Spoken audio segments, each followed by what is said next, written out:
Pertama-tama, marilah kita menghadirkan puji dan syukur kehadirat Allah yang Maha Esa karena telah memberikan kita kesehatan, kenikmatan, sehingga kita dapat Nabi besar Muhammad SAW yang telah akan kita harapkan syafaat. Baik Bapak Ibu semuanya, pertama-tama izinkan saya untuk memperkenalkan diri yang pada hari ini bertugas untuk menjadi MC sekaligus moderator pada kegiatan hari ini. Untuk mengawali acara dan langsung ke memperkenalkan diri pada tim yang pada hari ini hadir, kami semuanya Bapak Ibu berasal dari tenaga pengajar, dosen di Universitas Sumatera Utara. Nah, adapun maksud dan tujuan kami pada Bapak Lurah melaksanakan kegiatan pengabdian yang menjadi salah satu tugas ataupun kewajiban kami sebagai ilmu pengetahuan kepada masyarakat secara luas. Makanya kami bekerjasama dengan Bapak Mirza selaku Lurah untuk dapat memberikan kesempatan bagi kami melaksanakan tugas kami sebagai seorang dosen dalam rangka melakukan pengabdian kepada masyarakat di kelurahan ini. Baik, adapun tema sosialisasi pengabdian kepada masyarakat kali ini kami mengambil topik sosialisasi hukum dalam upaya meningkatkan kesadaran lingkungan hidup yang bersih dan sehat terhadap warga Kelurahan Nangka Kota Ninjau. Sebelumnya saya ucapkan terima kasih kepada Bapak Ibu sudah hadir. Kemudian yang saya hormati Bapak M. Mirza Mustaqimi SH selaku Lurah. Terima kasih Pak karena telah memberikan kami waktu dan kesempatan bisa melaksanakan pengabdian di wilayah kerja Bapak. Yang saya hormati Ketua Kegiatan Pengabdian Masyarakat Dr. Fajar KIP Rizky SHMH. Yang saya hormati narasumber pada hari ini ada dua. Kemudian Ibu Dokter Fedianti Harahap MSPA SPPA dari Fakultas Kedokteran Universitas Sumatera Utara.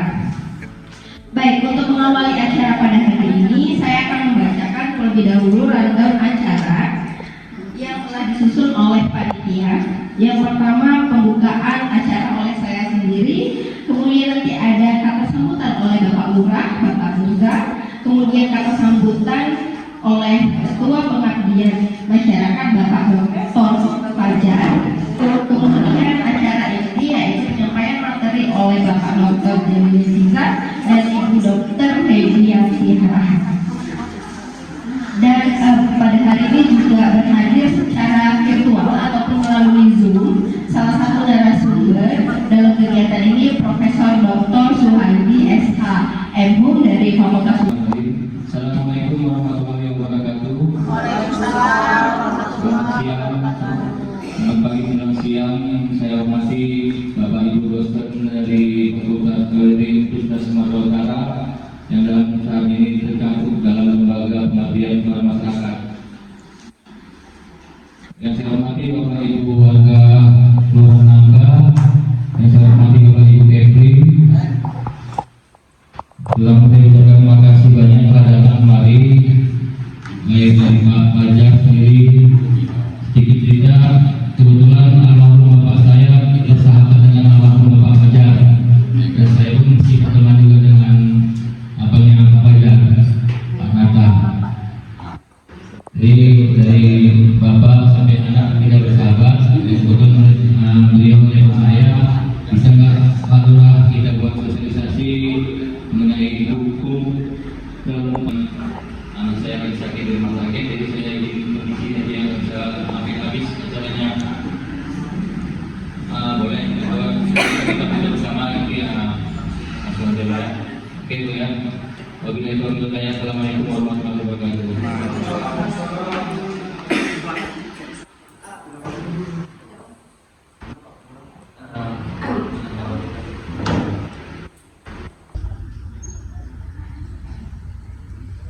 Terima kasih Bu Siti Nurhani SMH selaku moderator ya. Jadi Bapak Ibu, saya di sebagai hukum. Jadi sebelumnya keinginan saya itu melakukan pengabdian ini karena saya di sini. Jadi Bapak akan kenal saya. Jadi itu saya keinginan saya, kapan saya mau melakukan pengabdian ya. Jadi izin Bapak sama saya juga untuk melakukan pengabdian di sini. Ya. Jadi sosialisasi itu adalah untuk memberikan suatu turunan hukum dan upaya meningkatkan kesadaran lingkungan hidup yang bersih dan sehat terhadap warga kelurahan Kota Banjar. Jadi di sini itulah topik kami, ada beberapa tim pengabdian ya Bapak Ibu dari anggota Dr. Swedi, selaku dosen hukum, fakultas hukum, kemudian Dr. Bedianti, dosen fakultas kedokteran ya, SPPA juga Pak Dr. Jenny Tiga, saya selaku dosen fakultas hukum sebagai pengabdian anggota juga mahasiswa-mahasiswa ikut serta dalam hal ini Christopher juga ini mahasiswanya Christopher, Sandrina, Becky, dan juga mahasiswa tamatan S2, Indah, Harun sama Kakak ya, juga Siti Nurami selaku moderator, dosen fakultas hukum.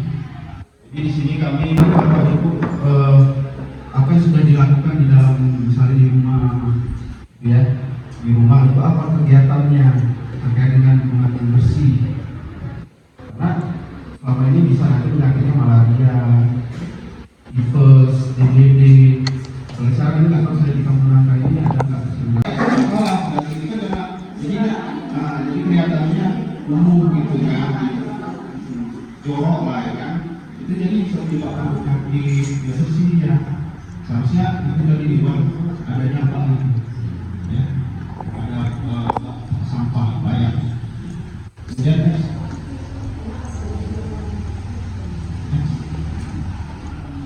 jadi juga ada beberapa penyebab, jadi salah satunya kemudian dengan rendah. Mungkin nanti Bapak Ibu harus pedulilah pada lingkungan bersih yang bisa lingkungan juga karena itu menyebabkan tadi kalau misalnya rendahnya kualitas lingkungan bisa menyebabkan dampak kesehatan. Ini tifus, disentri, influenza, campak dan sebagainya. Jadi dari sisi penyakitan itu kalau dari hukumnya Undang-Undang Nomor 32 peraturan pelaksanaan peraturan daerah ya, perda-perdanya. Kalau ada perda-perda Binjai, bisa perda Provinsi Utara itu ada bisa terkait mengenai dengan pengolahan sampah. Terus ini juga salah satu upayanya bersama dengan kelompok masyarakat serta perusahaan swasta juga pemerintah melakukan bogging atau pengasapan di daerah yang kemudian kita bisa langsung sharing dengan melakukan sesi tanya jawab ya, apa yang bisa kita lakukan di lingkungan rumah, lingkungan bermasyarakat yang paling kecil mungkin Kepling, dan lingkungan kelurahan. Dan sehat tadi salah satu upayanya gotong royong. Di sini rutin Bapak Ibu gotong royong. Lumayan ya Bapak Ibu, lumayan. Kalau misalnya dibuat perlombaan 17 Agustus untuk rumah atau Kepling yang bersih dan sehat, cocok nggak kira-kira Bapak Ibu? Cocok. Biar nanti kita diskusi tahu Pak Lurah. Maksudnya tukang yang sampah gitu, tukang foto nanti banyak. Ini lembaran kita banyak juga.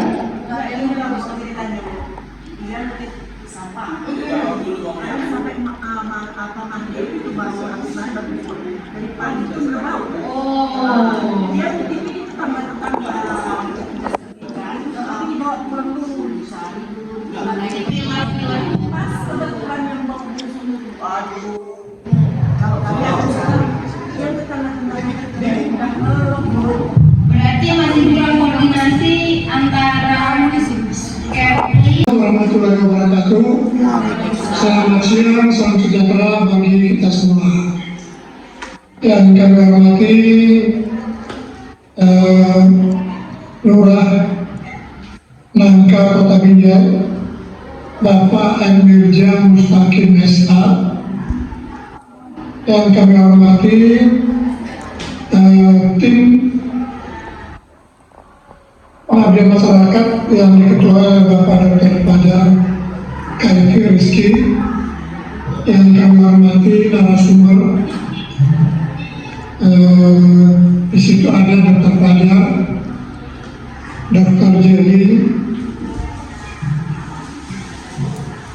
serta Ibu Dr. Feby Yantiarahat MK PSPA, serta Bapak Ibu yang hadir dalam rangka pengabdian masyarakat ke Kota Binjai pada siang hari ini. Bapak Ibu sekalian, langsung saja barangkali saya ingin membukakan beberapa hal nanti akan disampaikan oleh narasumber yang lainnya. Kalau kita kaitkan antara topik dengan hukum lingkungan, Undang-Undang Nomor 6 Tahun 2023 tentang penetapan Perpu Nomor 2 Tahun 2022 menjadi undang-undang yang juga kita kenal dengan Undang-Undang Cipta Kerja. Bapak Ibu sekalian, kita masyarakat di dalam hukum itu dianggap sebagai subjek hukum. Kalau kita melihat subjek hukum itu ada manusia, orang perorangan, dan ada badan usaha dan atau kegiatan. Badan usaha dan atau kegiatan itu bisa swasta dan bisa pemerintah. Hak kita atas lingkungan hidup itu adalah adanya hak atas lingkungan hidup yang baik dan sehat. Itu merupakan hak kita semua. Namun di samping hak dan kewajiban, di samping hak, ada juga yang kita kenal dengan kewajiban. Tidak mencemari. Jadi Bapak Ibu sebagai anggota masyarakat harus mengetahui adanya hak Bapak Ibu atas lingkungan hidup yang baik dan sehat. Artinya perusahaan yang terdapat di dalam lingkungan kita itu tidak melakukan pencemaran dan atau perusakan lingkungan hidup.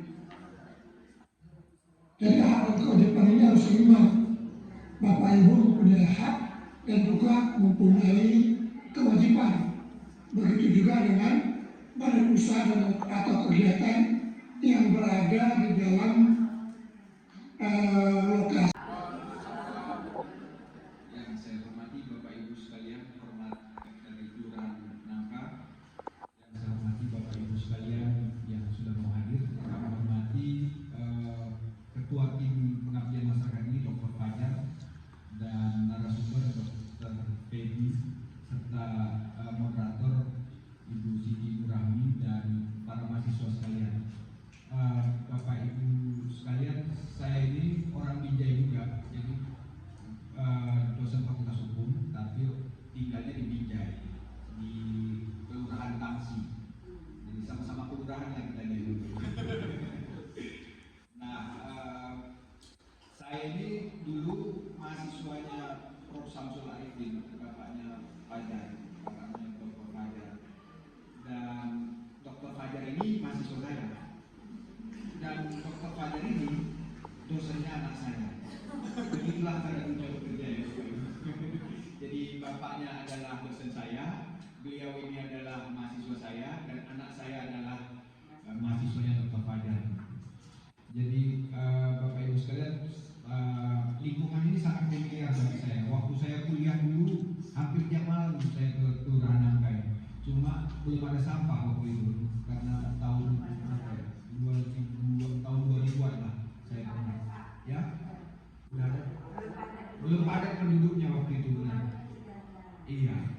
Penduduk supaya sehat dan bersih. Kalau Bapak Ibu haknya dilanggar, itu dalam hukum bisa menggugat. Apa persoalan lingkungan hidup kira-kira di sini yang merugikan masyarakat? Orangnya bisa kita ingatkan, kita somasi bahasa hukumnya, atau bisa kita gugat kalau memang itu menimbulkan persoalan lingkungan hidup yang serius. Sebaliknya Bapak Ibu kalau nggak menjaga lingkungan sampai merugikan lingkungan orang, nanti Bapak Ibu bisa digugat. Jadi konsepnya kalau hak kita dilanggar, kita bisa menggugat. Tapi kalau kita melanggar kewajiban kita bisa digugat. Makanya Upayanya apa Bapak Ibu? Jaga lingkungan rumah kita dengan baik dan sehat. Dari dalam dulu lah, dari lingkungan terkecil kita di rumah kita. Baru kemudian ikut gotong royong. Tadi udah berjalan di Kampung Nangka ya Bapak Ibu. Ibu-ibu kalau nyangkol-nyangkolnya atau ngangkat-ngangkat sampahnya nggak usah buatkan aja teh sama goreng pisang udah senang Bapak Ibu. Kan ikut juga itu partisipasi kan, menjaga ya, bagaimana semua ya, itu semua emak-emak yang bereskan. Jadi apa yang beda itu adalah ibunya. Jadi kalau ibu, jadi kita harus bisa mengedukasi si ibu bagaimana dia menciptakan pola hidup bersih dan sehat dari rumah. Kenapa? Karena semua kita ini berangkat dari rumah. Mau kemana pun baliknya ke rumah. Ya, ke sekolah, kerja, ke sosial dan lain-lain. Ya, silakan next. Oke, jadi di Kemenkes ada juga perilaku hidup sehat, apa itu ya? Jadi perilaku hidup sehat ini untuk mencegah timbulnya masalah penyakit. Ya, jadi kalau udah sehat, ya udah bersih, sehat, biasanya kita jauh dari penyakit ya. Dan di sini kita juga harus menanggulangi penyakit. Kita juga harus memanfaatkan pelayanan kesehatan. Saya yakin di sini pasti di setiap kelurahan ada puskesmas. Apakah puskesmas itu, apakah puskesmas membantu? Ya, dan biasanya itu ada posyandu juga. Posyandu yang untuk lansia, ada juga untuk anak-anak balita, bayi. Ya, next. Oke, jadi tujuan hidup sehat ini meningkatkan pengetahuan, kesadaran, kemauan dan kemampuan masyarakat untuk mewujudkan kesehatan yang optimal. Next. Ya, perilaku ini merupakan masalah terbesar. Sebenarnya kita udah tahu dari dulu kita udah dibilang kan, cuci tangan sebelum makan, ini itu semua ya. Tapi sekarang mau dikerjain atau enggak? Kalau bangkit dari tempat tidur, bersihkan tempat tidur atau enggak? Ya, oke next. Jadi hakikat perilaku ini kita harus punya pengetahuannya dulu. Ya, tahu atau tak tahu. Kemudian kita bersikap, udah tahu nih, cuma kita mau atau enggak materinya. Ya kan? Lalu kita melakukan, kalau kita mau kita tinggalkan. Oh ya, sebelum aku makan aku harus cuci tangan dulu, sebelum aku bergerak dari tempat tidur bersih dulu. Ada untuk kita dari melakukan maunya itu sampai mampu, kita harus ada untuk hidup bersih dan sehat. Jadi ini kombinasi yang kolaborasi yang sebenarnya sangat cocok. Nah, saling berkaitan dan saling terhubung. Nah, dari apa yang disampaikan oleh Ibu Dr. Feby tadi, saya menyimpulkan bahwa hidup sehat itu tidak harus mahal, hidup bersih itu juga tidak harus mahal. Intinya hanya 3M. Mahal tuh 3M. Mulai dari diri sendiri, mulai dari hal yang kecil, mulai dari sekarang. Jadi nggak mahal, tapi cukup dengan 3M. Nah, yang paling penting adalah siapa? Kita perempuan selaku seorang ibu harus cerewet. Berarti cerewet nggak salah ya Bu Dokter ya, harus cerewet. Contohnya apa? Jangan biarkan asbak ada di atas meja. Jangan biarkan bapak-bapaknya merokok di rumah dan di sekitaran rumah. Nah, jadi kadang sulit. Kenapa sulit dilakukan? Next. Ya, padahal kan HBS ini kan dia macam-macam ya, bisa di fasilitas kesehatan, di rumah dan lain-lain ya. Jadi sebenarnya ini area masing-masing mempunyai pola sendiri, mempunyai kegiatan-kegiatan sendiri yang ujungnya adalah hidup sehat. Next. Assalamualaikum warahmatullahi wabarakatuh. Perkenalkan nama saya Ibu Hajar Aswad, Kepala Negara 1. Jadi saya hormati Bapak Ibu dari Universitas Sumatera Utara ya, sampai 10 karena enggak lagi nama salah pula ya Bu, salah sebut nanti kurang enak, kurang lepas ya. Jadi ada 2 pertanyaan sama saya, mungkin di semua lingkungan sama kendalanya. Jadi yang pertama dari kebersihan lingkungan, nomor 1 adalah kita menjaga kesehatan kita dan lingkungan. Namun sisi lain tidak namanya pertumbuhan penduduk semakin banyak, semakin ramai. Namun tingkah pola manusia itu tidak sama. Satu rumah seperti saya 3 anak beda, satu kita sama TV, sama kedua sama beda. Begitu juga dengan masyarakat itu.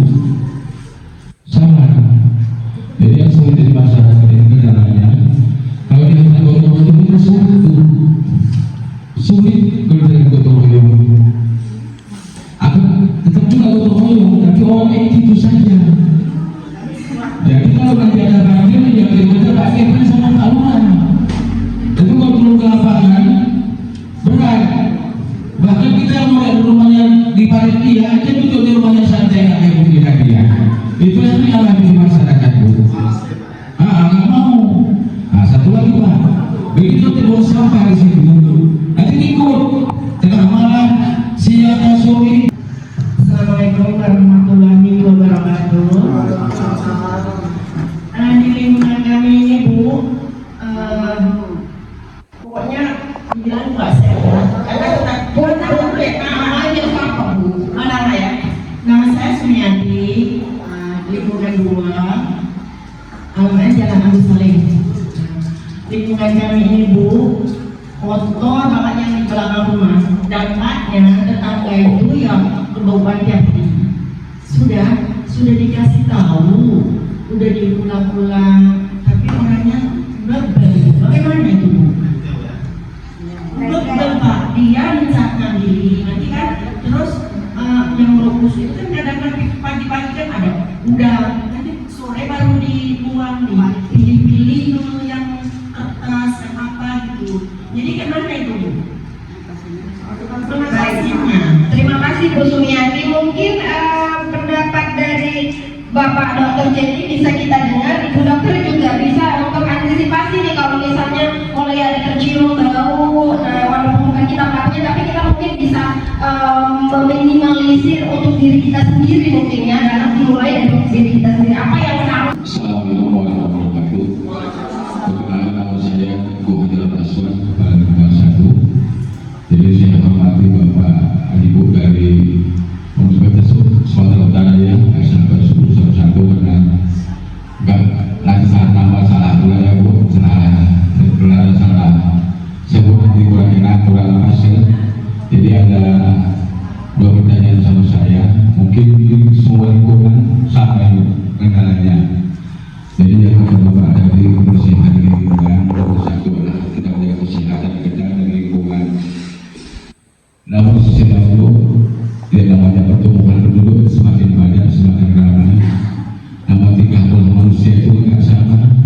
Satu rumah seperti saya 3 anak beda, satu beda sama TV, sama kedua satu beda. Begitu juga dengan masyarakat itu sama. Jadi yang sulit di masyarakat ini kendalanya kalau dia tidak gotong royong itu sulit kalau tidak gotong royong. Akan tetap juga gotong royong, tapi orang itu saja. Jadi kalau nanti ada banjir ya kita pakai sama tahunan. Tapi kalau turun ke lapangan berat. Bahkan kita mulai rumahnya di panitia aja duduk di rumahnya santai nggak kayak begini lagi ya. Itu yang dialami di masyarakat Bu. Nggak mau. Satu lagi Pak, begitu dibuang sampah di situ nanti ikut tengah malam siang sore. Masyarakat Bu, saya kan bilang lagi juga kadang-kadang meninggalnya jam 10 dikemungkinan besok sampai 2 hari. Apakah ada imbas kesehatan yang ada di rumah itu Bu? Meninggalnya pagi jam 10 nunggu yang lanjut lagi kan, untuk supaya kesadaran masyarakat itu terbuka bahwa kesehatan itu lebih berharga. Sesuai dengan hadis Islam An-Najmatul 25, kesehatan itulah nomor 1. Moderatornya Ibu Siti Rahmi. Saya bilang Ibu Sumiati, terima kasih pertanyaan. Jadi kalau ada persoalan lingkungan itu kalau dalam kacamata hukum bisa dilakukan lewat 2 cara. Yang pertama cara non hukum, istilahnya non litigasi, atau yang kedua lewat hukum, itu namanya litigasi. Nah untuk perkara yang Ibu sampaikan tadi, saran saya selesaikan dulu dengan cara non litigasi di luar hukum. Cara yang mana? Yang pertama negosiasi. Ibu ngomong, ya saya pelan-pelan ya Bu. Yang pertama Ibu ngomong dulu dan itu namanya negosiasi. Kalau itu tidak berhasil, maka libatkan pihak ketiga. Itu namanya mediasi. Pihak ketiganya itu mediator. Terserah Ibu pihak ketiganya siapa. Bisa Pak Lurah, Pak Kepri, aparat pemerintahan daerah setempat itu bisa disampaikan untuk menjadi mediator, menjadi penengah bagi persoalan hidup yang Ibu hadapi.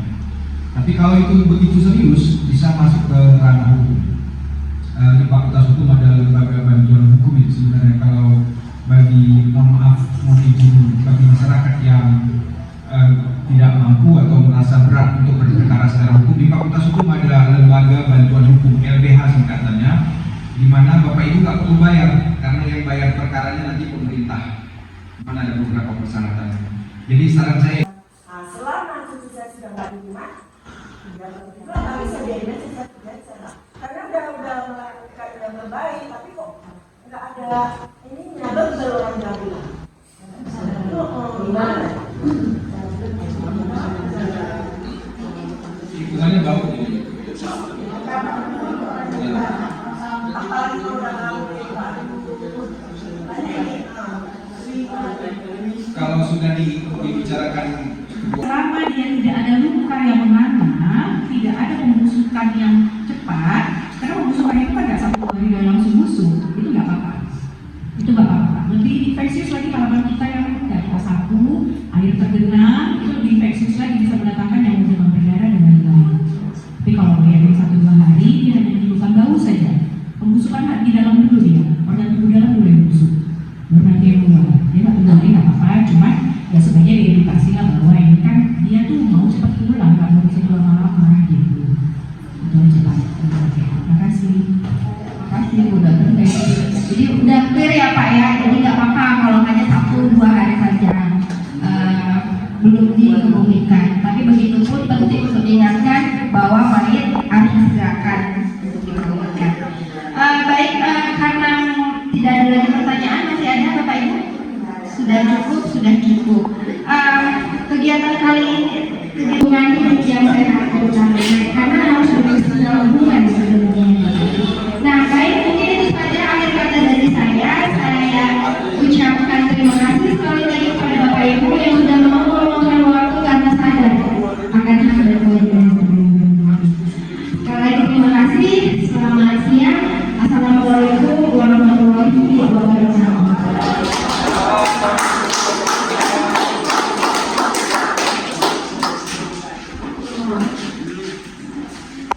Ada